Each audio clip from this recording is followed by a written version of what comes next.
the extreme BPM Tuesdays and Fridays, 8 p.m. East African time. That's when we get to talk to people that make the music, and we also delve into other aspects of entertainment, whether it's film, whether it's uh, producers that we get to have on the show, and we talk about the behind the scenes of what happens with your favorite songs or the songs we get to play on the show.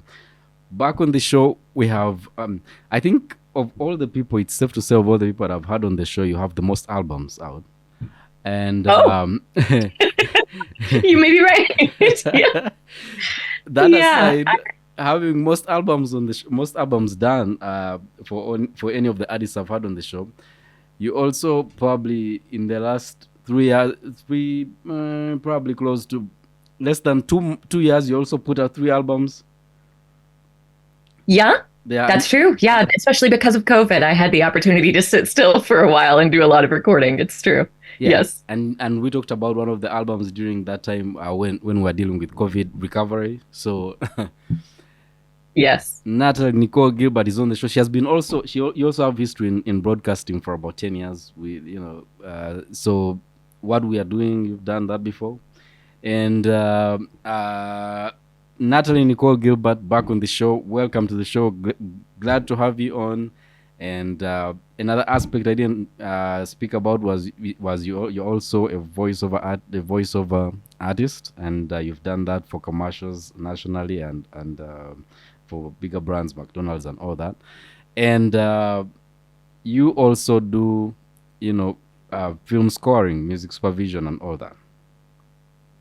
I do, yes, and also music supervising, and I've had a chance to do a bit more of both of those things in recent history, somewhat unexpectedly.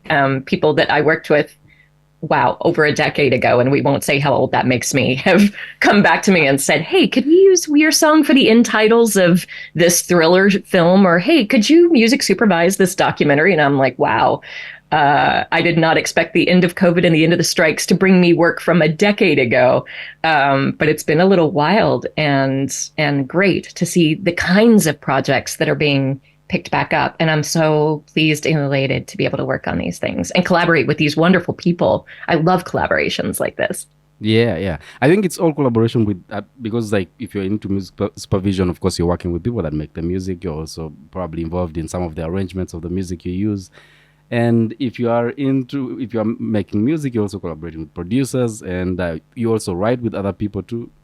So Yeah, and it's also really great to see how those collaborations change over time. Like this person that recently asked to use one of my ballads as an in title credit song in a thriller movie. He and I have previously I've sung his music on my albums. I've worked with him on video game music in the past, actually. And so we keep finding these ways to work together, which is just wonderful. And the person that brought me on to music supervise for their documentary, she is a longtime friend of mine. Gosh, I don't even know how many years we've been friends. And, she has been a joy to me during times that I moved. She's helped me organize my bookshelves. She's just a stellar friend. And I love when working with people on projects brings them into your life that way. My longest term friendships often come in that way, where like we work together side by side on something meaningful, like this documentary about an Olympic runner, a female Olympic runner who broke records, and they stay with you. These people that care about these same things that you care about. It's so lovely to see those friendships take root over years. yeah, absolutely, absolutely, and of course, with time later on, you realize that, and this is especially for people that are getting into the business, you realize that you can only get so far alone. You really have to rely on working with people and having great relationships with people, because at some point, you find yourselves working together on probably the projects that you think, because a lot of times people think that, oh, I can work in isolation and I'll make my best work because I believe in myself. I believe I am that talented. I'm that great. So they don't know that when the two of you come together, you make something even much better, because there is the collaboration aspect of it, rather than hearing yourself talk and hearing yourself sing and hearing one thing, because the process of making a project, you listen to it over and over and over again, and at some point you stop listening to certain things. Yes. Yeah. And I think it also helps erase or reduce some of your perfectionism if you're anything like me. Like, if I'm left to my own devices, I will do 50 or 100 takes because I have this nonsense belief that I have to do the perfect take in one take, which when you're in the studio absolutely isn't necessary. You don't expect every actor on set to do it completely perfectly on the first take. I mean, there are a few shows that do, but for the most part, there's a 6-to-1 ratio or a 3-to-1 ratio. For every one take you see on TV or in a film, 3 to 6 other takes existed, and they kind of, picked and selected and Frankenstein together the best parts. But we as artists want to believe that, it's like a theater performance. You do it right the first time. And that's such an unfair expectation of ourselves. And I think when you work with other people, it forces you to let go and to go, no, you know what, that was good enough. And maybe it wasn't perfect the way I wanted it to be, but maybe that makes it more vulnerable. Maybe that makes it more relatable. And people who watch it will see more of themselves or hear more of themselves in it because I didn't do it perfectly like a robot. Like, if we want a robot, that's where the AI comes in. But if we're going to have humans doing it, then we have to show our humanity sometimes. And I think working with other people really brings that out. You're absolutely right. Yeah, and you spoke about expectations, and we're going to talk about. I think we're going to start off with the film side of things, and then we shall get into the music because you have new music too, and we shall talk about that. But speaking of expectations, last year wasn't that great for people in the film industry, and a lot of things happened. The strike, the writers, then the actors too followed up, and then things went on for long. But something also amazing happened for you because you ended up appearing on a TV show that you watched when you're young and you always followed up and wanted to play in. Yeah, absolutely.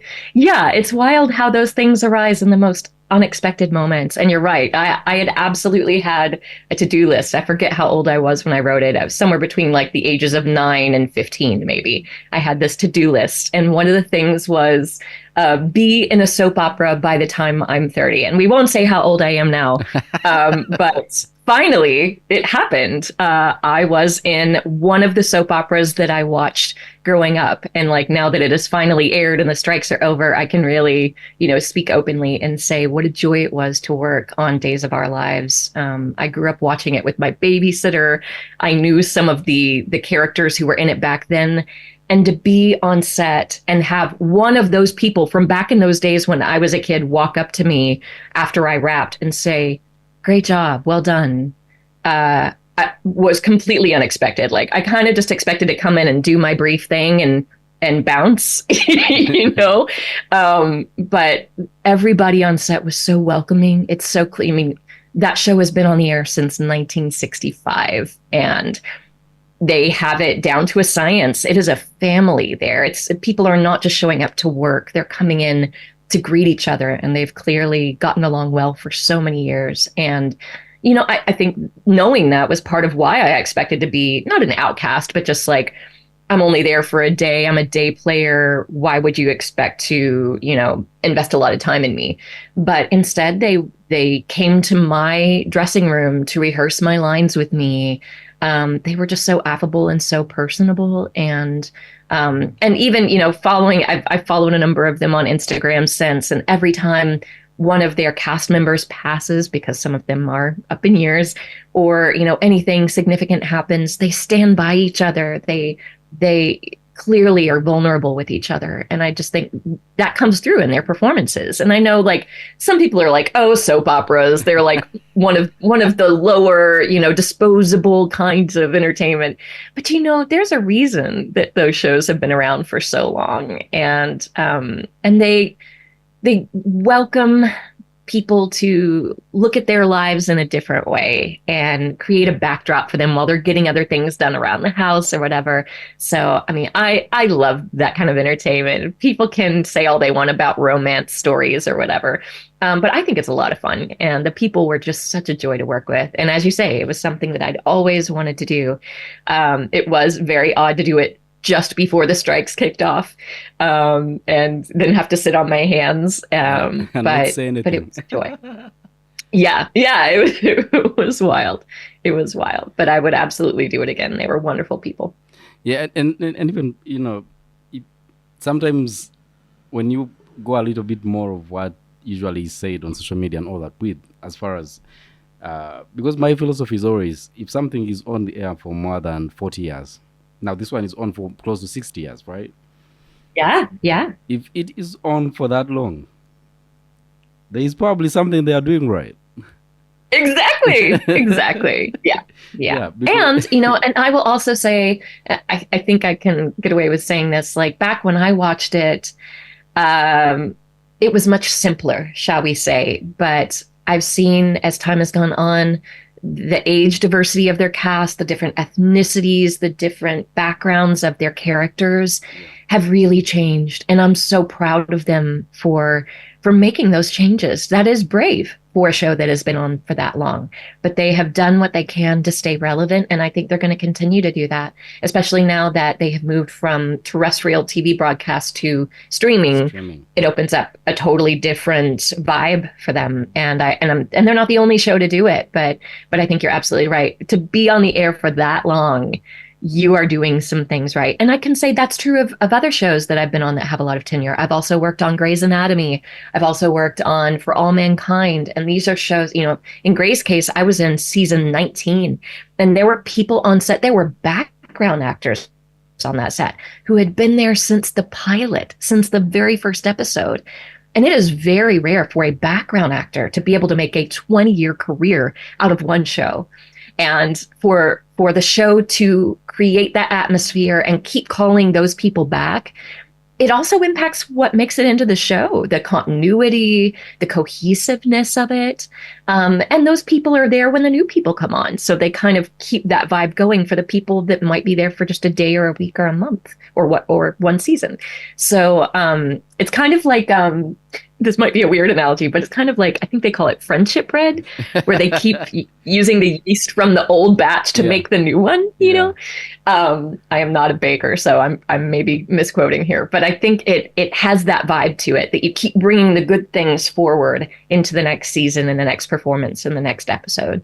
Yeah, absolutely. And here's the interesting part is this. So that happens for you. Of course, you wouldn't talk about it until when it airs, and Right. yeah, because that's how it plays. But then during that time, that same year, right? Because you get an opportunity to work on that, and because of as people in entertainment, people things have to move around for you to get to other roles, to build onto other placements, all that. But you wouldn't speak about it. But then earlier on in the year, a strike is announced because it had been bubbling under, people saying they were going to strike. They were trying to have meetings and conversations on how to not get to that point. But it seems like, that's where everything was heading. So Yeah. can you take us through the reason why the strike happened? Because a lot of times people think that the strike happened because people want to be paid more. And that that's the only reason. Yeah. And that, all of us are A-listers and all have $1 million paychecks with our name on them. Yeah, and Yeah. I've also had even instances where like some people say, "Hey, I'm not. I feel like I'm not getting my just due whenever I'm involved in big roles or certain places." Like I saw the Taraji P interview, I think, also talking about the inequality in terms of payment, and then people sometimes think that she's saying, "I'm not making any money," because somehow they say, "Oh well, when we Google your net worth, you're about this millions. You shouldn't be complaining. You should be, grateful that you got that," which is kind of an ignorance part of, I think, of approaching it, because she's not saying I'm not paid any money. She's saying I don't feel like I'm getting my worth, or certain opportunities are not coming because of X, Y, and Z. But that's a case for in another topic to get onto. But as far as the strike goes, which was the writers, and this includes also for TV shows, the on-screen writers and people that were making that were involved mostly behind the scenes, trying to, for fighting for something that is not, because the idea originally is that if you're involved in a big show, everyone gets a lot of money. So all of you are probably striking to get way too much money, to make more millions. And but talk to us about why the strike happened, and after all the days it took, uh, where are we right now? So Yeah, well, I was just revisiting the timeline this week as I was having some conversations with other people. And, I think one thing that people really forget is that this wasn't such an isolated event. And frankly, it could have been prevented. So the whole reason that the strike happened at the point in time that it did is that we have a regular ongoing contract with the AMPTP, and that comes up periodically for renewal, and the renewal date fell at the beginning of May of last year. So they knew that date was coming. They had the opportunity to work with us and negotiate in advance of that date. And if the studios wanted to play nice, we were already in talks ahead of that date. We could have nailed down our agreements and started with a new contract in May, and everything would have been smooth sailing. When May ticked around, the new agreement would have begun, and off and running we would be. We would just renew it, build onto it, affix the new ideas to it. And remember that a lot has changed in streaming, even just in the last year or two. So we needed to account for that. So that we knew that was coming. Studios knew that was coming in May. And they began to play hardball as far back as February, because they knew that we were likely to strike based on all the things we needed to negotiate and how many things we weren't being paid for at all or being paid pennies for. So they began to shut down productions in February, so that when May came along, many of us would already have been out of work for 3 months. And, the average American knows not most households have 3 months of savings, or 6 months of savings, or 12 months of savings. So when you start off your negotiations with people already 3 months behind on their earnings, they wanted to provoke a desperation in us. But the end result was that it only made everybody madder. It only made everybody angrier, because we were already not being paid enough. And basically what was happening is that, imagine if you were paid a flat fee. So if I came in and sang on your song for $100, but then you take that and you remix it with Dre and Timberlake and a bunch of different people. You make 8 different versions of it, and you take it places that we didn't agree to. When I came in to do it for just $100, I thought you were going to play it in your backyard or play it on the radio a little bit, but then it winds up getting used in a soundtrack and blowing up, and it's getting so much airtime, but I'm not being paid for all that additional usage. That's what was coming into play with streaming. We were being paid the old rates for the old ways things were being used for terrestrial TV broadcast. But streaming was taking off and people were replaying our stuff. There was syndication that was going on that we weren't being paid for at all. Or if we were seeing, 1% of that rather than the percentage that we should.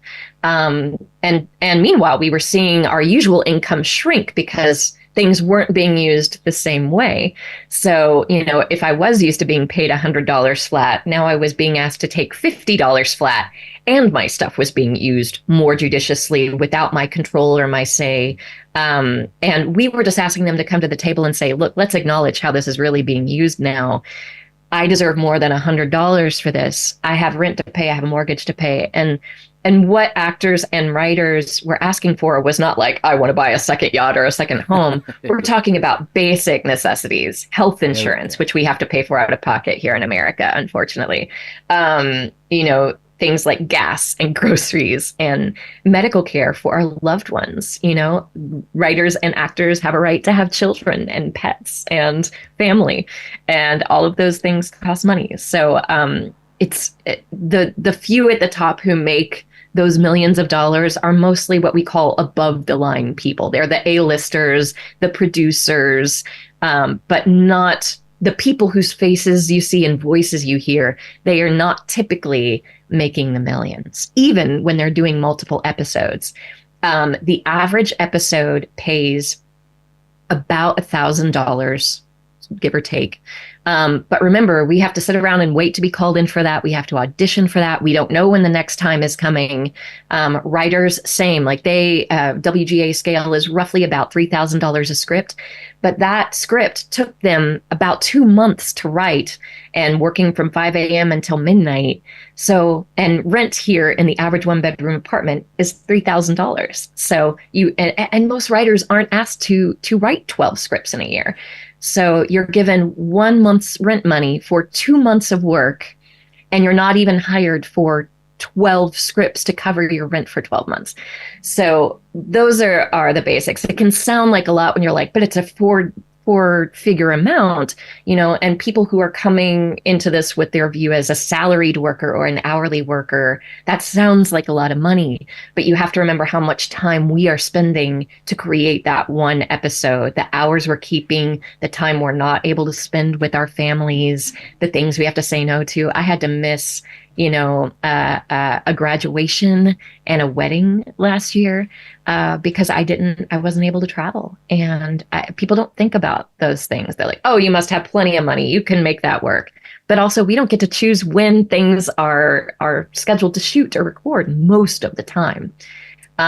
So yeah, there was a lot of unfairness there. The writers began striking in May. Their strike didn't end until about mid-July. The actors joined that strike. We didn't end our strike as actors until November, and that wasn't ratified until December, right around the holidays. So I am only just now beginning to get, 3 requests a day for acting availability.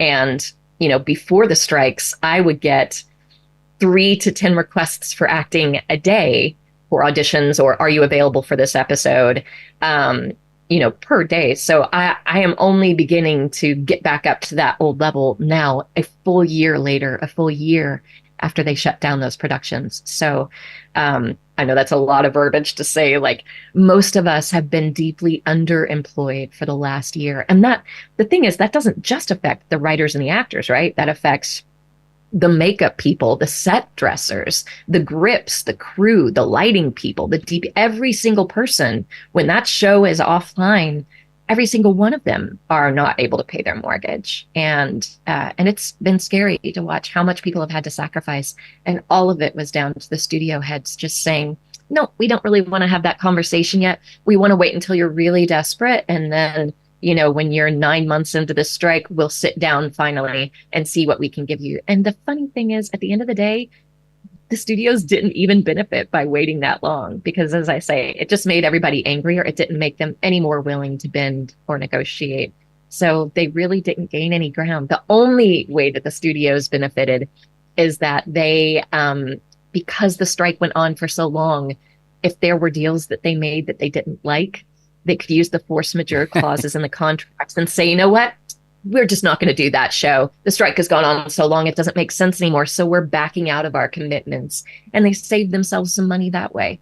But that is the only benefit that they actually really took away from the table. And in order to do that, they had to bankrupt so many veteran actors, writers, crew, and everybody else.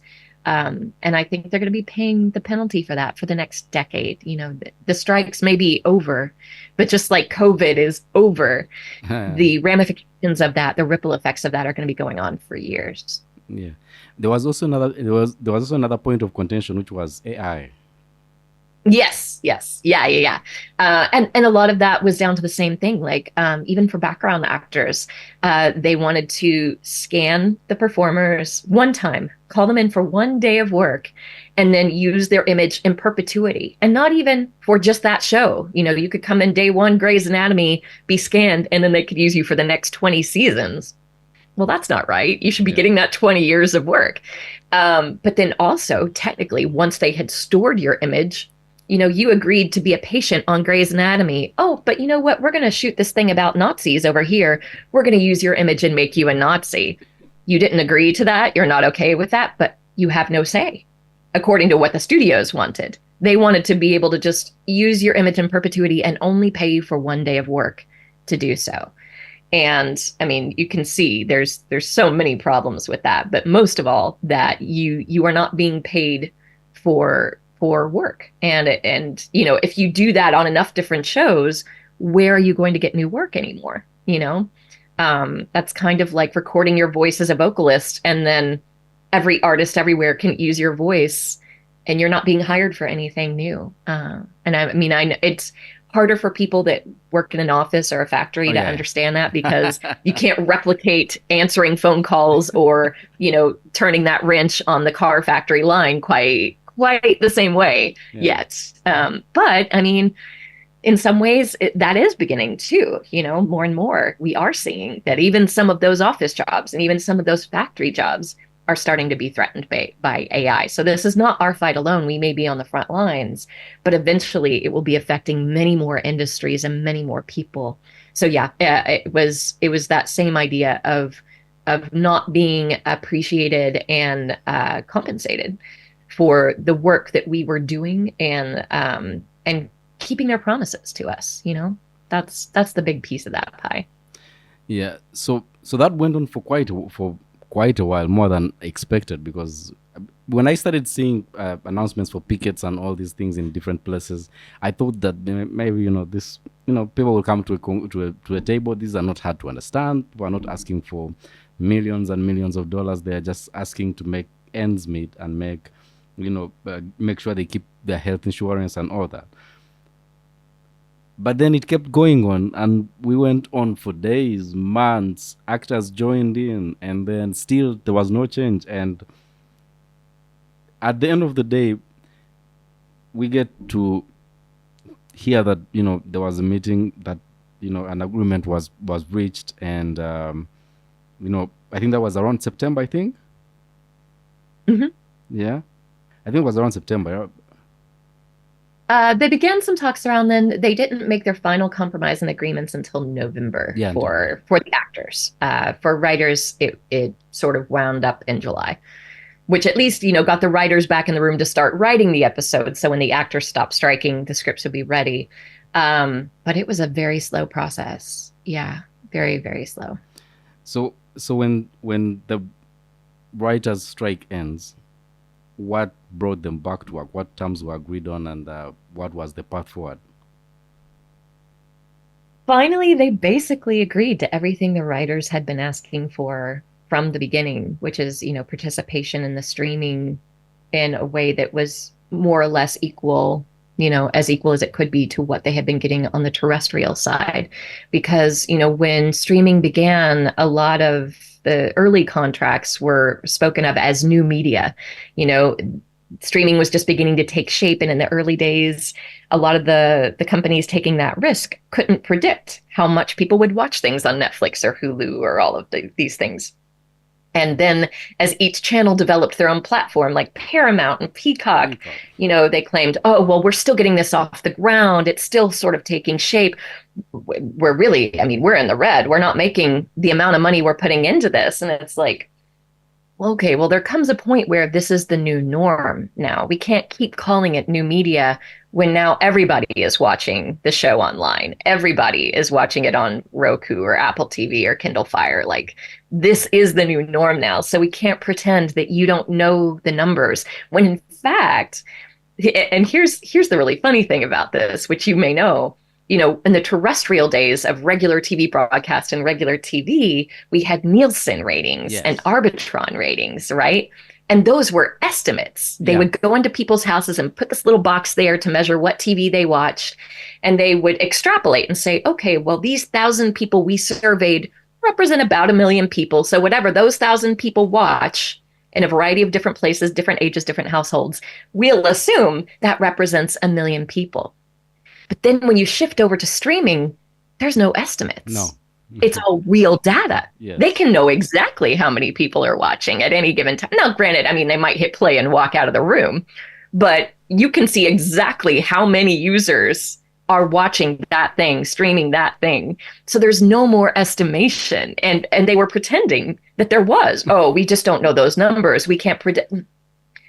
You can look at last quarter and get a pretty good estimate of what the next quarter will be. Now, does that change over time? Sure. A lot more people were watching streaming during COVID. A lot more people were home, blah, blah, blah, blah. Yes, that will change over time. However, you can still see that through line, that median, and you can also see how it's growing because more and more people are getting those devices. More and more people are having those subscriptions. So you can't pretend that you don't see that this is where all the revenue is going and where it's coming from.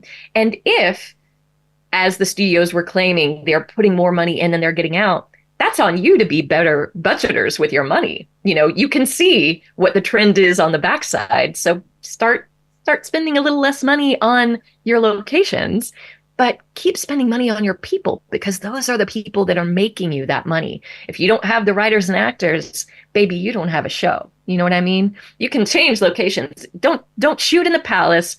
Shoot in the Airbnb if you need to. Some people do that. But you got to have the writers, you got to have the actors, you got to have the crew.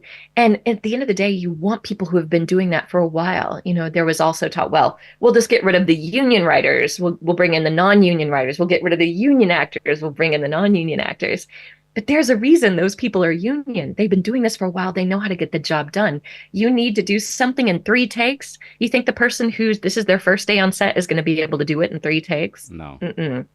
So if you want to be efficient, you've got to use the people who know their way around a set. They aren't intimidated. They know what you're asking for when you direct them. And it's okay. I mean, you want those newbies there too, but they need those tenured people around them to make that yeast work and that friendship bread, So there was just really a reckoning. There was a forcing the studios to be honest about what was going on. And at the end of the day, they kept claiming, oh, it's about the numbers, it's about the numbers. But they lost more in that first quarter of the strike than what we were asking from them. We were asking them in most cases for, 3 to 8% of what they were making, only what they were making, not, fake numbers. Yeah. And they lost far more than that by shutting down all their productions because subscribers went away from their platforms. And that's their own doing. That's not us. So it was really about tuning back into the ways they could make money and being wiser and negotiating with us, collaborating with us. As we said earlier on in our show, collaboration is everything. And you can't do these things alone. They don't happen in a vacuum. Yeah. So now actors too later on also, they also got back to work. You also belong to that category too. So yeah. As far as the actors go, what were some of the resolutions? We did get a lot of those AI protections that we asked for. We do have more say over how our image and likeness is used. They cannot use it willy-nilly. We get paid for it. It's not just show up to set one day and let you scan us. We do recognize that there are times when AI can make sense. If you are doing CGI of Spider-Man jumping from one building to another, yeah, you know what? Let that be AI so that somebody doesn't accidentally break their neck jumping that building, Or, there may be some actors, especially in like the Star Wars universe, who do want to, for a certain fee, offer their AI rights. So if they are deceased before the next episode rolls around, their image could still be used in ways they specify, in ways they approve. And that is their right, their individual right, if they want to allow that.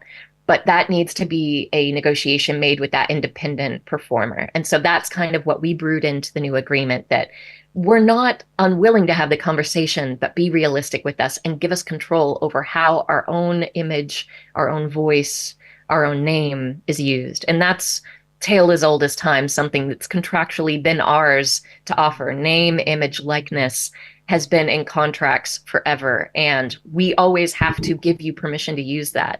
So their belief that they could ever use that without our approval was very wild to begin with. But we got that back, and that is only fair. They wouldn't want us. I mean, we could not go around throwing their logo and their company name on it, any little thing that we wanted. They would never let us do that. Never happening. I was just talking with one of my fellow contacts yesterday about how people often misuse the Grammy logo. As Recording Academy voting members, there are a lot of ways we are not permitted to use the word Grammy, or if we do, we have to use, their trademark, and we can only use it with official Grammy events. We can't claim that just because we're there, it's a Grammy event, And it's the same thing. Like you can't use a company name in a way that isn't actually affiliated with that company. So we're just asking for the same respect as individuals. Yeah, yeah, at the end of the day, yeah. It wasn't, for someone, when they see what the demands were, and they see what the problem was, it doesn't make sense at all. Because Yeah. when you say you're in the red, you're the only one who gets the numbers. You're the only one who accesses how much is getting viewed or how much. And at the end of the day, even while people are watching, you're collecting data that you are getting resale for advertising. So, Yes. Yes, and that was a huge problem too, because you're right. I mean, when it was Nielsen and Arbitron, that was all public data, right? But yeah, of course, Netflix can be like, well, we lost money. Well, you're the holder of that data. yeah. I mean, you're showing some of it to stakeholders, but it's not public the same way it was. Yeah. So yeah, that was a big part of that problem too. You're absolutely right, is that their earnings data was far more private, and so they could claim all kinds of things about their income or their losses that weren't really true in reality. Yeah, because I saw how much Netflix said they used for marketing. I was like, mm. Yeah, exactly. Exactly. Well, and also, even if portions they were saying were true, it's like, well, that 5% may be true, but you're omitting the other 95% that gives context to that Yeah. figure. That's not a number in isolation. You have to look at the full picture and the full scope of everything.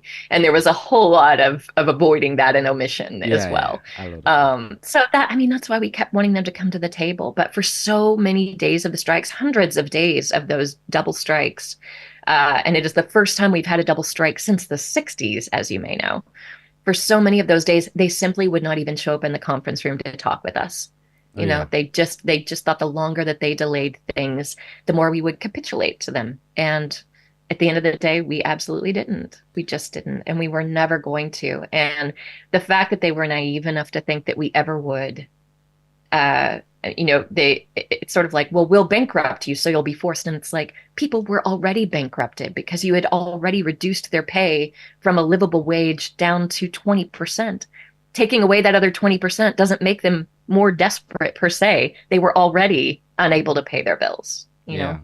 So, yeah, I'm not weeping any tears for the studios in their decision.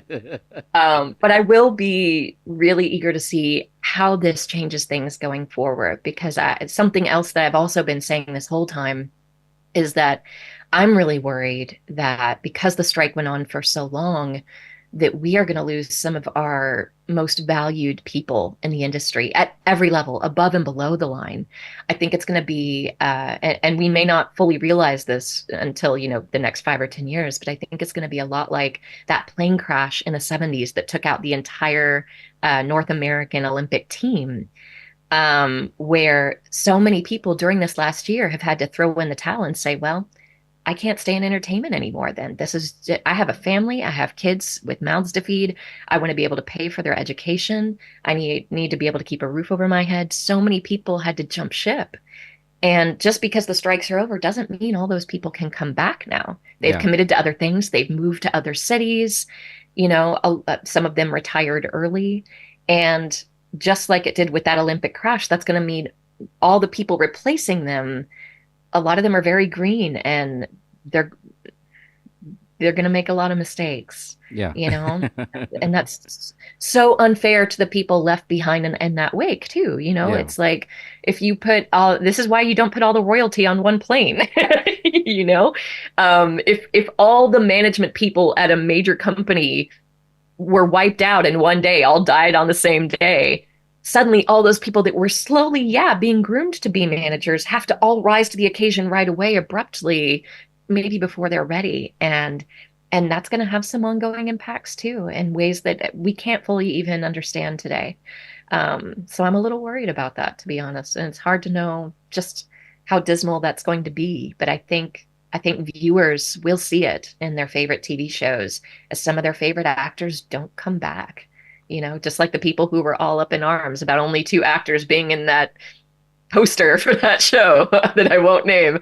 Like, I'm like, guys, you don't know what that show had to go through to get the actors that did come. And 3 months out, they may not want to tell you which actors they were able to secure and which ones they weren't. And they even got an interim waiver to keep working during some of the strike. But, it's going to have impacts that people can't even foresee as that continues to play out, because the strikes being over does not mean that it's all over, that the fuss is all over. Yep, but there's also something that I like though when that happened, because the reason why the resistance was able to be, was able to continue was how people came together and contributed and decided to, try and bring resources together to help other writers that really needed the money. And I think that also kind of strengthened the union and the togetherness within the community, and also the actors also following suit and also getting onto a strike, and others contributing to some different funds where people are collecting money and all that. And I think that also will help. Will much as of course the effect, we'll see this in the next few years of how this goes, and whether it strengthens the unions going forward or not. That's to be seen. But I think it was a good thing to see how people are able to really come together and work together and try to help each other. Yeah, there was a lot of solidarity, to be sure. And I am still seeing the ramifications of that even now. I think people that normally saw each other as competition saw each other as allies during that window of time. Absolutely. And it's not that those friendships weren't already there. It was more like a sibling rivalry, right? Yeah. But I do think, yeah, it definitely showed you who your true friends were. And like that meme that always goes around, if they can't handle you at your, Your worst. whatever, Marilyn Monroe's original Norma Jean, if they can't handle you at your Norma Jean, they don't deserve you at your Marilyn Monroe, And I think that is true. It revealed a lot of who it was worth spending and investing your time in and who it wasn't. Um, and I think that some of those friendships are going to bear really beautiful fruit as they go forward, as those people are unified.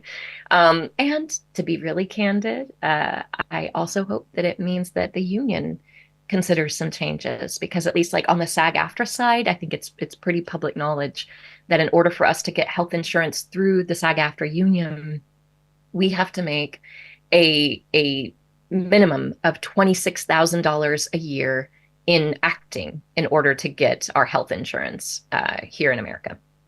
And that is about 26 episodes, which not a lot of actors get in a year. Out of their tens of thousands of membership, only 13% of SAG-AFTRA actors qualify for that very low amount, that poverty level amount of $26,000 a year. That is not enough to pay rent here in Los Angeles by any stretch of the imagination.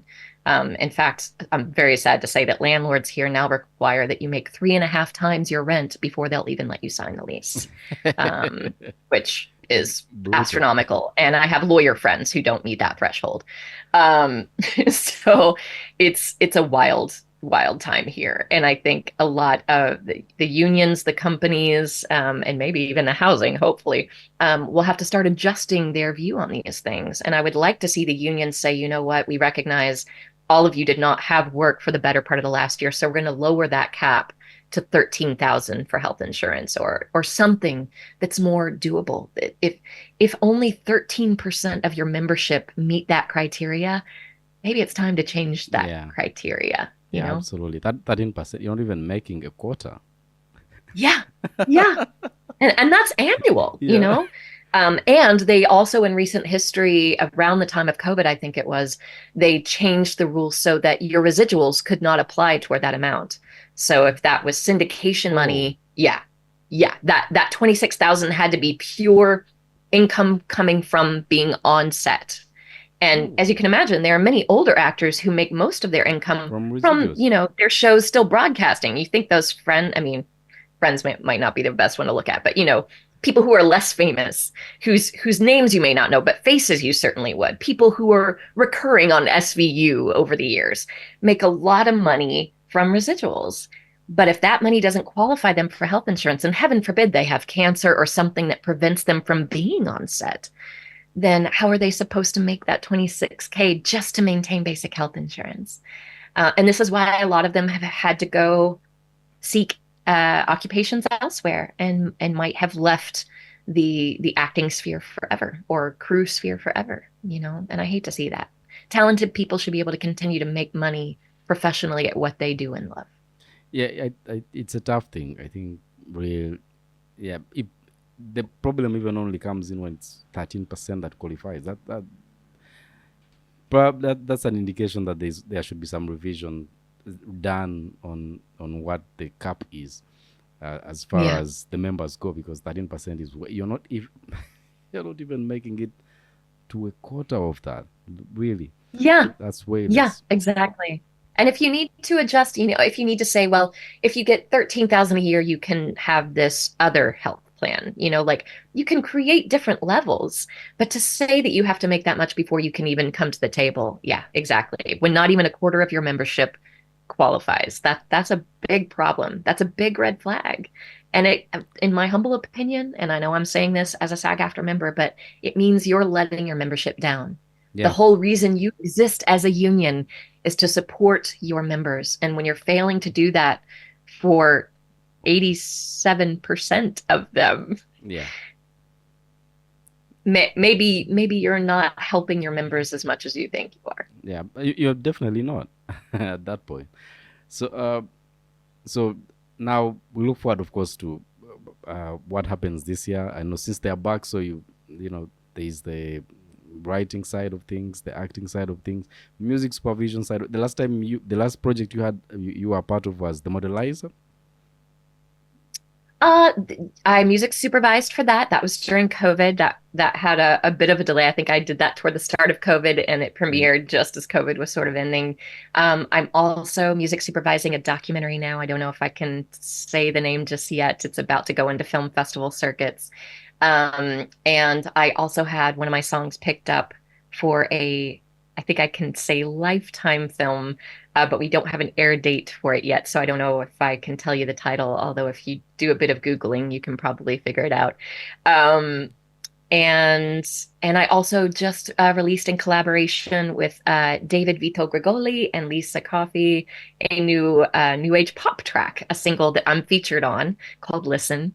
That just came out this month, a week or two ago, a couple weeks ago. So that's out there as well. So yeah, it's kind of funny, like a number of things that either just kind of kicked off now or were beginning to come to fruition last year or are just now beginning to become public. Yeah. So suddenly it seems like everything is happening at once, but actually this groundwork has been being laid for a while. Oh yeah. So it looks like it will be a busy year for you then. It looks that way, and I am hearing from a few people like, oh well, now that we've got you in our system working on this, we have some other projects coming up soon that we want to pull you into too. So yeah, it's I'm trying to leave my schedule as open as I can because I see a lot of things coming up quite soon. So when people are like, hey, what's your year look like, I'm like, I might be I might be in some other cities working on some projects at various times, but I can't say much yet, you know. And that's always kind of frustrating too, especially because, you know, now that the strike has ended, there's a belief like, oh, we can all speak so openly about everything, but there's always NDAs in place. There's, Yeah. you know, we have to take the work as it comes and we can't always control those schedules. So I hate it because I'm a planner. I love to plan ahead. If I could know exactly how I'm going to spend every day of the year, I would do it. But because of the work I do, I can't. Yeah, yeah, Yeah. absolutely. So of course, yeah, we shall see. And as far as music goes, what are you working on this year? I have actually my hope, knock on wood, is to wrap up some things that I have been recording. There is, I think I can say this much. My dear friend Dana Bizignano, who I just missed a call from during our interview, he and I have been writing together since I think about 2006. We've been in each other's sphere for 18 years, which obviously means we're both 21. Yeah. And he he and I had worked on some things during COVID that I had kept trying to find. As you say, I released 3 albums during that time, and you would think that whatever we recorded would neatly fit on one of those, no matter what. But actually, there were a lot of spare songs that we had, because one of those projects was Warm Winter, which was meant to be kind of a holiday album, even though it included some songs that aren't strictly holiday music. But it was very acoustic. It was very winter focused. Then we had Don't Blink, which was the dance album, so everything there was very beat driven and electronic. And then we had Recovery, which kind of my COVID album, which was meant to be this kind of not heart wrenching, but very sober, pensive album. And he and I recorded a number of like love songs or covers of 80s music that were beautiful, but they weren't really beat driven. They weren't really a holiday song, and they weren't really about picking yourself back up after a 3-year pandemic. So they didn't neatly fit on any of those. And my hope had been to throw them all on one album, but I think the decision I'm going to have to make is to go ahead and release them individually as singles, which is kind of the way the music industry is leaning. You've probably noticed Yeah. more and more artists are releasing fewer albums and more singles or EPs or bonus tracks. So my hope is this year to take all those things that we got 85% of the way to the finish line, wrap up the mastering and do the graphics, tie them up with a bow, and go ahead and put them out there. Dana has been begging me for ages, for instance, to release our cover of Friday I'm in Love, which I think is by The Cure. And we do a beautiful job of it, but it just didn't fit on any of those previous albums. So we have a few like that. We have some originals as well. And I also worked during COVID with this nonprofit to create music for a learning app that helped kids with learning disabilities or hindrances, people with dyslexia or autism or ADD or ADHD. And I recorded some songs for that I also retained the rights of release to for myself, and I haven't yet released those either. And some of those are in earlier stages where we just recorded the vocals, or we recorded sort of a demo of it, but it needs to be dressed up a little more, maybe a little more polished. So I'm hoping to release those too. And when I look at all of that, we're probably talking about 20 or 25 songs that we've already begun recording, but we just haven't taken all the way to the finish line because we were busy focusing on releasing those other albums and singles that were more time sensitive at the time. So yeah, there's a lot that's in the pipeline. But it's hard to even know which things will be released first. And if I may go ahead and try to find some way to Frankenstein them into one album, or if I will go ahead and release them as singles. I think it's going to be singles because that just that lets me spread it out, and that lets me kind of give each individual song its own attention and press and marketing. Um, but I don't know. We'll see. Maybe some of them will still be grouped together. I'd also thought at one point about maybe doing an album for music supervisors that was just full of lots of like heartstring songs, things that make you cry or that make you really feel something. And some of those songs, like our version of Friday I'm in Love, seemed like it might fit that. But I'm still kind of making some of those decisions. So I'm open to feedback too. If fans or your listeners or anybody is like, I really wanted an album that does this, or a collection of songs that does this, that helps me grieve or mourn, or helps me dance, or gets me in the mood to journal or go for a run, like whatever it is. If there's like a need that is unmet, I'd be curious to hear what that is, so I can see if I can fit some of these songs into that puzzle frame. Yeah. And we I think we did talk I think we did talk about this before, I think. And I think I don't remember. I think we have to we don't know if we talked about it on the show. I'm still, in there. But we talked about when you are shortlisted with many amazing songwriters, right? Mm. That is for the Grammys. Oh, for Songwriter of the Year. Yeah. Yes. Yes. Yeah. Mhm. Can we talk about that? Yeah, absolutely. Because now it's happened 2 years in a row also. So the Yes. first year that I was shortlisted with other songwriters, there were 62 of us, and it was a brand new category for the Grammys. And this past year, I was also shortlisted, and there were 58 of us, even shorter lists. And that was such a wild category. And every time I told people outside of the industry, this is the first time the Grammys have decided to recognize Songwriter of the Year, they were all Surprised. mind blown. Yeah. because yeah, it seems so obvious. And I mean, it's not that they do have, they've always, I think always had Grammys for song of the Song year, of the year, yeah, was for the for best writers. arrangement, and a variety of like composer and producer awards. It's not that they haven't recognized people behind the scenes, but for one reason or another, they just didn't have this genreless category of songwriter of the year.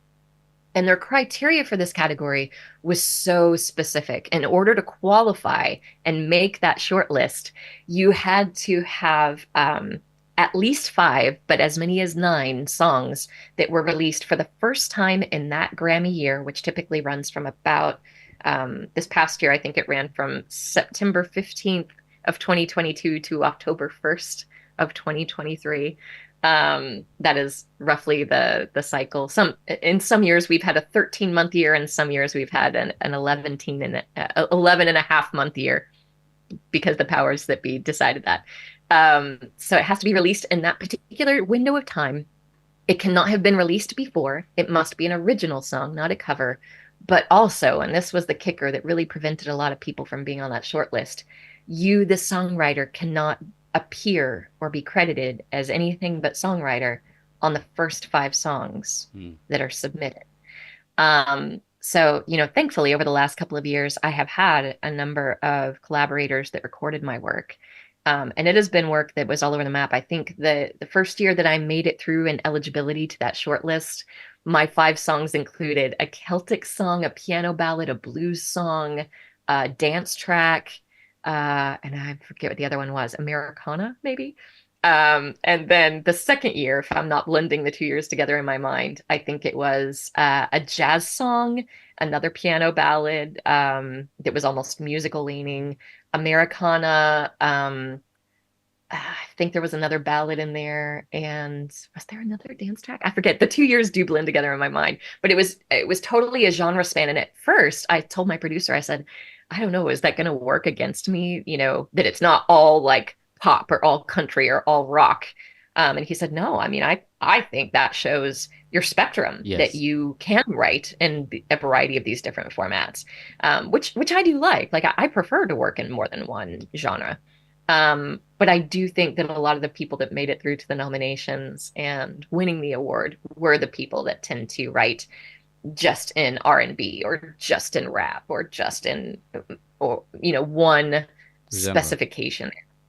And that's not written in the rules that it has to be that way, but I do think that even even though most of them were not household names. And in fact, I will totally acknowledge, and I'm not afraid to acknowledge publicly, I was shocked that Diane Warren did not make it through.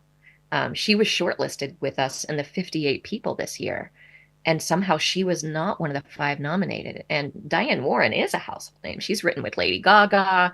I mean, she writes like 50 songs that are publicly released a year or something. So I genuinely don't know how she didn't make it through, although I also don't have a problem publicly acknowledging that a lot of us in the Academy this year saw a lot of people who usually managed to get a nomination did not. And it felt like there were some things going on behind the scenes that they weren't publicly acknowledging. Um, there was a big change. I don't know if you know this, in the Recording Academy in the last decade. They used to have what they called screening committees, Yeah. that after we did round one voting, the screening committee would come in and take our top 20 picks and narrow them down to the top five. And then we would vote on those nominees for the winner. So there was a part of that process that we, the voters, didn't democratically have a hand in. But we fussed about that and we said, hey, let our vote stand. Just take the top five we voted for in round one and make those the nominees. And the Academy kind of hooed and hawed. And finally, they were like, fine, okay, your top five are the top five. Those will be the nominees. And we saw a big change in who was making it through to nominations then when that change went through. But this year, they made some other big changes, a number of them. They didn't technically publicly bring back in the screening committees, but a number of us have sat there and looked at the results and go, these results look like screening committees were involved again, Yeah. but they tell us that they're not. Um, and I've heard some things that I probably can't speak publicly about uh, how that might have happened and the response of some people at the top when they were questioned about why that happened. Um, and I understand, I do get that the whole reason the Academy makes these changes regularly is with the notion of stopping block voting. Like they want to stop people from saying, here, if you vote for my project, I'll vote for yours. Or, I work with these 20 artists, so if you vote for me, I can ask my 20 artist friends to vote for you. Like, they don't want that going on. They want us to vote based on merit, not friendships, not business relationships, not marketing. That's not supposed to affect our votes. Exactly. Exactly. Exactly. I see those quotation marks. But the way the votes turned out this year in particular, a lot of us are going, boy, it sure looks like marketing dollars chose those nominees. Yeah. And it's sad because, there are a lot of really worthwhile artists that don't have $5 million to spend on marketing. Yeah. So we were troubled by some of the nominations we saw this year, and some people that were getting a lot of word of mouth grassroots vote support, that believed that they had enough votes based on people telling them, I want to vote for you. I'm so excited about your project, which we are allowed to say. We are allowed to tell somebody when we're voting for them. We can't publicly acknowledge it because that's seen as endorsing them. They've clamped down on that in recent years. We're not even allowed to say what we're listening to anymore, which I think is unkind. But we are allowed to privately say, I'm so excited about your new project. I'm so excited to vote for that. So it absolutely is possible for us as artists to know. I know that in this smaller category, it only takes about 100 votes. 300 people have told me that they're voting for me, and some of them might be, fibbing, but probably 200 or 250 of them actually did. And What happened?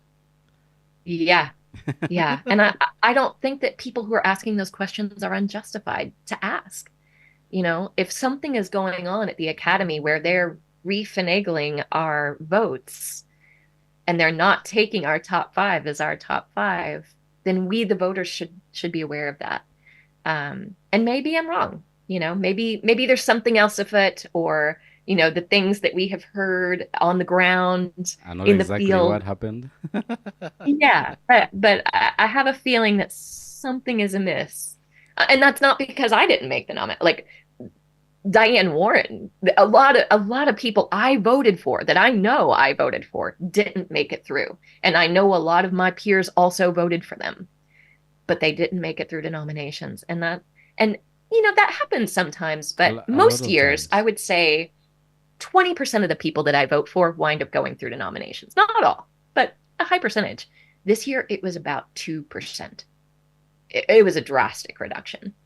And that does concern me as a voter. It makes me feel like my voice isn't being heard. And I don't expect everybody I vote for to be able to get the Yeah, nomination. yeah. I know there's other voters, but it does make me feel that maybe the system isn't working the way they say it is. Maybe they're not being straightforward, you know. Yeah. Just to put. And uh, I also learned this week from some of my peers that the Academy has also started charging. I don't know if you've heard this situation, but normally in the past, until now, and remember the Grammys have been around for like 66, Yeah. 67 years. Uh, until now, if you did get a nomination, you were gifted 2 free tickets to the awards, Oh, so that they you changed that? and your partner or your collaborator could attend, wait for your name to be called, whatever. This year, without any warning, they changed that. And if you got a nomination, you were only given 1 ticket. Oh, And those tickets are like $1,200. Some nominated artists were sitting there with their spouses saying, do we need to take out a loan so you can join me on this alone, a Kickstarter to afford your ticket to attend an award ceremony in which you were nominated. nominated. Yeah. And they changed this without warning, coming out of a 3-year pandemic and a double strike that affected a lot of musicians Yeah. too, because a lot of us are both musicians and And SAG-AFTRA members, right? yeah. Or for songwriters, we're also writing screenplays. I do both of those things too, and I'm not the only one. Yeah. So yeah, it's kind of like, wow, you guys did not read the room. This is not the year to charge people more for this. Um, and so I'm hopeful that the Academy will see all the fuss being made about this in the press right now and online on social media and reconsider. Um, because I mean, it'd be one thing if those tickets were 50 or $100. That would be bad enough and still unkind. But when you're talking about, you 1200. know, yeah, Ooh. what some people pay for an used car Yeah. for a ticket, and these are potential Grammy winners. Some of those people will win Grammys. They are part of only 5 nominees. Yeah. That's just, it's not a respectful way to treat those artists. And many of them are indies. They don't have a record label behind them that can cover that expense for them or reimburse them for it. That's coming out of their own pocket. And after the year that we all had last year and the years that all of us globally have had the last 3 years, most people don't have that spare 1,200 sitting in their bank account for that kind of expenditure. If they do, they need it for car trouble and medical unexpected expenses. They don't need to be spending it on a Grammy ticket, you Nah, know. absolutely. But I saw some changes. Yeah, this uh towards the end of last year, they were very interesting. I saw some members that were added to it, and I'm like, wow, interesting. But you just at some point I would like, they are faking it now. This you can't be, because I and yeah, and you're like and I'm like, yeah, some I know some of them, and I'm like, yo, how did you qualify? You've never Hmm. made a short list of anything. Yeah. How? Yeah. Some of them even haven't been active for about like 3 years. And Wow. how did you get added in? I was like, how? This, Mm. yeah. So yeah, I saw some that were, I know those usually don't hold the voting power and stuff to vote on on certain categories and all that. But how did you get in? I was like, how do you become a member of it? They added a lot of them towards the end of last year, and I was like, it's very interesting. Uh, Yeah, there has been a lot of membership shift too. You're absolutely right about that. There's been a lot of shakeup in the academy, kicking out some long-running members. Um, we all of us, you may know, have to be reviewed with at least every 10 years. We have to prove we are still active enough to remain a member. We can't just, unless you have previously won a Grammy. I think that's the one exception. But otherwise, you know, there is a reason that some of us record at least one album every 5 or 10 years. And so we can also maintain our membership as part of the recording academy. I mean, it's not the only reason we do, but if we were going to say release it every 12 years, we might go, let's release that 2 years earlier so we can fit it in that 10-year period before the recording academy reviews our albums and our tenure again. And I think it was a year or two ago, it seemed a lot of us all at once got our review, and some of us made it through, but a number of people did not. And there was a lot of uproar about those that got excluded. Yeah. And as you say, at that same time, they were bringing in a lot of fresh blood, a lot of people That you're that like, qualifying for the first time. Yeah. And I mean, it is their prerogative to change those membership rules over time.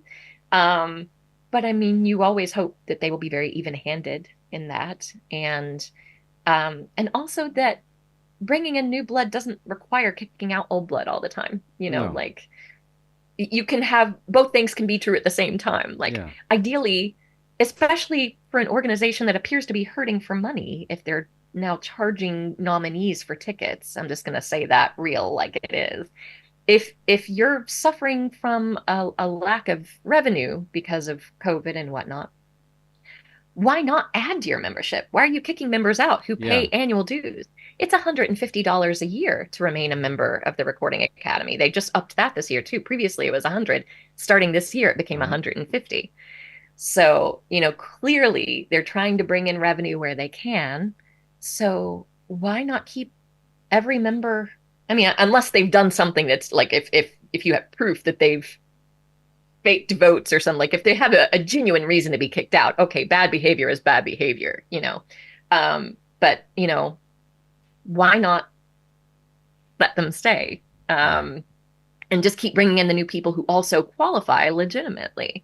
And have the conversations with us. Don't make these enclosed door meetings. Come to the membership and talk to us about membership changes. You know, we are the people who are most affected by it. Don't just make those decisions willy nilly. And then, like, we find out when we log on to lock in our tickets that suddenly you're charging, you know, which is what happened. Like, a lot of us find out these things as they show up at our front door, rather than hearing about them in advance. And to be really honest too, this was a complaint that I heard the first year that I qualified for Songwriter of the Year. I had a very, I won't say a name, but a very tenured songwriter who I think had received a Grammy in the past show up in my email inbox a little miffed that I had qualified for Songwriter of the Year that year and this person had not, because that year they did not have 5 other people record their songs within that Grammy year. So they were a little mad that I had qualified. And I said, hey, I am so happy to record your work and help you qualify next year, you know? Yeah. And like, you know, and the thing that that person was most mad about, and I agreed with them on this, is that those rules that first year for Songwriter of the Year, that criteria was not released until 6 weeks before the deadline. So nobody had the time to accommodate it or plan ahead for it. They just kind of threatened, and 6 weeks for a big label artist is not enough time to record Yeah, and 5 release. songs, Yeah. you know. And it's barely enough time to pull together whatever you did record, because you know you have to assemble your lyrics and the recordings and all this data, the credits about your songs, and submit them to the Academy. The Academy doesn't go looking for you. Yeah. You, somebody who represents you or you yourself, have to give that data to the Academy for consideration, and that takes a lot of time to do. That's a lot of administrative work. So only giving people 6 weeks notice meant a lot of people that probably actually did qualify didn't even have the time to assemble their stuff. Or if there was one song that might have helped them qualify that they just needed to release a few weeks earlier to have it fall in the right awards year, they didn't have the time to do that. So I agreed with that person. I said, I'm sorry you didn't qualify. I think you should have. You should be right here alongside me. And any way that I can help that happen for you in the future, I'm absolutely down to help. But I do agree with that person that the Academy should have given us more warning, and frankly shouldn't have made the criteria that stringent. 3 songs would have been fine. Why is it 5? That's a Five lot of songs. songs Yeah. in one year, you know? Yeah. Yeah. Yeah. It's yeah, the rules like keep changing and all that. Yeah. But it's interesting to see. And because if you wanted to expand the membership, you can still do it in a way that you do due diligence and know that these people are active and they're doing they're working and I can add this to them. When you add, it's like so interesting. Like they add a lot of uh, uh artists from that do Afrobeat and all this. They don't have an Afrobeat category. I'm like, yo, why are you adding people like this at this point when you don't? Because they say they will make the category in the next few years. That's what they say, and Mm. which is interesting to see if they do and how that will be, run and all that. But then why add people in there that don't even have voting power, they don't do anything. So it's just to make sure that they go and post up on their socials. Hey, I'm added to I'm now a member of the academy and all this. Yes, here Yes. I am. Yeah, you probably saw that they had a very big social media campaign too. They encouraged, I helped a few people join the academy in recent years. And so I saw, because we were connected on socials, I saw what the academy was encouraging them to do. And one of them even reached out to me and said, I don't want to do what the academy is asking me to do. They want me to post this thing that says, I am the academy, and this person said, if I post that, somebody's going to think I was kidnapped. The way that they're setting up their marketing campaign is Oh, they did the artwork. Not their words, mine, a little aggressive, like, yes, of course we love to be affiliated with the Recording Academy, but Not in that way. yeah, it, it, it was wild to see how much of a push they had for social media. And exactly as you say, for the new members. Yep. And I Yeah. do, and now and I'm just having this thought with you as we have this conversation, but they did not come to us as the existing members and say, hey, why don't you also get on social media and talk about the fact that you're a member? Unless we were involved in the advocacy day or we're chapter members or we're involved in some of like their nonprofit or political advocacy programs. But yeah, they really only had that push for the new members. And they could have also done it for all of us, Yeah. Or they and did. I mean, granted, you do have the choice about whether or not you participate in that. I don't want to make it sound like they're saying your membership is contingent upon you posting on all your socials that you're affiliated with us. But they did give them a press kit. They did give them a Oh social yeah. media kit, Oh yeah. right? Oh yeah. They To give it. create all those graphics. Oh, they created them. They created the graphics for them. Some of them.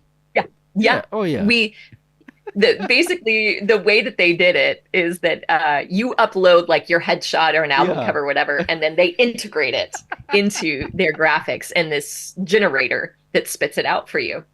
And I have done it some years. There were years in the past too where whatever you had on the ballot that year, they encouraged us to kind of share, oh, this is something that's on the round one ballot this year, to kind of drive traffic too. And look, I absolutely support their building buzz for the awards. Like I absolutely agree with the Academy that too many people think of them as only the Grammy Awards, when actually they're a much bigger Oh yeah. organization. They also are affiliated with Music Cares. They have an entire fund for musicians that fall on hard times, that might get cancer and have to stop a music tour, or get buried by financial woes that aren't their fault, and they try to come in and do what they can in those moments. So they raise a lot of money, they raise a lot of awareness, they work with students, they have student memberships to kind of bring students into the fold and give them mentorships and exposure to these big tenured artists. But yeah, it's just kind of funny how they pick and choose to do some of that sometimes. And again, it all comes back to making the artists who represent you part of that conversation and part of that equation. Don't make the decisions apart from us, include us in those decisions. Yeah, I know they do amazing work. Much as everything we've said, someone might take it as maybe we are like talking down on them. Or some, no, we still do feel like it's the highest reward in terms of accolades for as far as music goes, and they do help people. I know an artist that has been on the show, and the partner who is also a sound engineer for her, and also a sound engineer for other people, and is got into an accident, and music and and all that helped them keep their home, and the guy managed to recover. Now he's back on his feet, walking again, and it was a bad accident. Like he had head injuries and broke, I think, Ooh, two bones in his leg and in the arms, and I think he cracked his skull too. wow. Yeah, he was a sound engineer, and when you see the photos, they're just so bad because a drunk driver just hit him while, Wow. Oh, yeah, while he was in his car.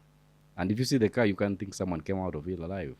So they were wow. the lady on the other end. They were just partners. They were, it wasn't like a long term relationship or anything like that. And that lady had been on the show twice on this show. So the Wow. partner, at the time, they were paying a mortgage, and I think at the time he was the uh, breadwinner at the time, and she was Mm. afraid of losing the home, and because he was in hospital, and she had to also stop everything, go in hospital, keep with him for months, and that's how they were helped, and they managed to keep their home. So That's tremendous. And yeah, and I mean, of course, as you indicate, you can't plan for those things. You can't be like, yeah, tomorrow I'm going to be in a car accident, so let me save up for this, yeah, you can, And it's not that especially people like, aren't doing all they can. yeah, And it is wonderful that those organizations come beside them. And you're right, like we're not belittling, like it's because we know it can be and is a good organization yeah, that we just want them to rise to the occasion and keep improving upon themselves, as all of us need to, as yeah, individuals as well. Um, So, but it's just important to have those conversations and also to celebrate the good things you're doing too. Like that's absolutely also important. And to let people celebrate with their loved ones by giving them a free ticket to the award. Yeah. Like let people celebrate fully. Yeah. Yeah. And I mean, all of this said, next weekend is the awards. I'm still going to go to those parties, those private parties I've been invited to. I'm still going to show up for my fellow friends who have been nominated this year. I'm so proud of them. I don't think just because it's an odd year or it's been a difficult year that we shouldn't still show up and clap for them and embrace them and cheer them on. Like just because I didn't get nominated doesn't mean that it's not still my role to be there for them. Because, all of our times come around, um, what is the saying? A rising tide raises all ships. So, we should all be proud of each other. And, not everybody will be recognized all the time, but it's so important. I think it's even more important in years like this one, where there's so much going on in the world too, with Oh all yeah. of the wars Crazy. and the losses and the devastation. It would be very easy for us to sit here and go, should we even take the time for an award ceremony? There's so much more important stuff going on in the world.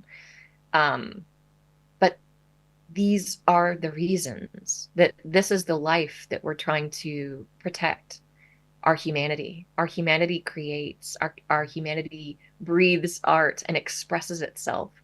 And if we can't celebrate art, then we've kind of, become part of the machine and we're not really living up to our potential. So it's hard sometimes because I mean, there was a lot of that during COVID too, that feeling of life is on hold everywhere. Do Yeah. I really have the right to be recording this album or releasing this, but I think it also really underscored that's exactly the right time to do it.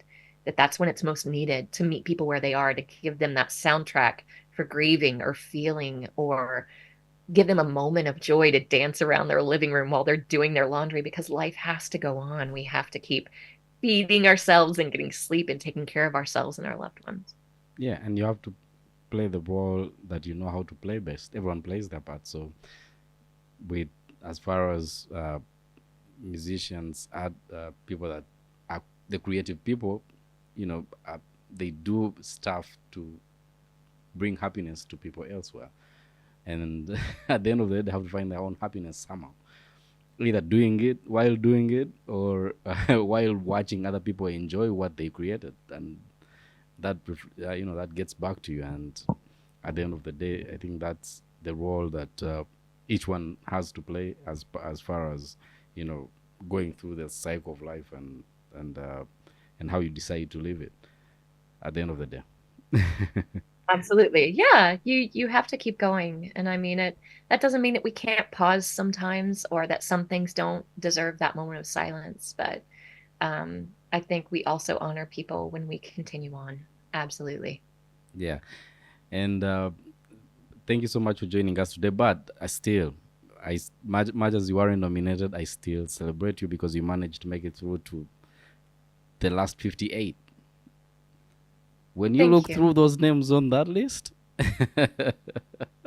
It's some good names. I'm happy to be in that company. I yeah, am. I am. and I you've am done that proud. twice in a row, so that's 2 years back to back being in that list.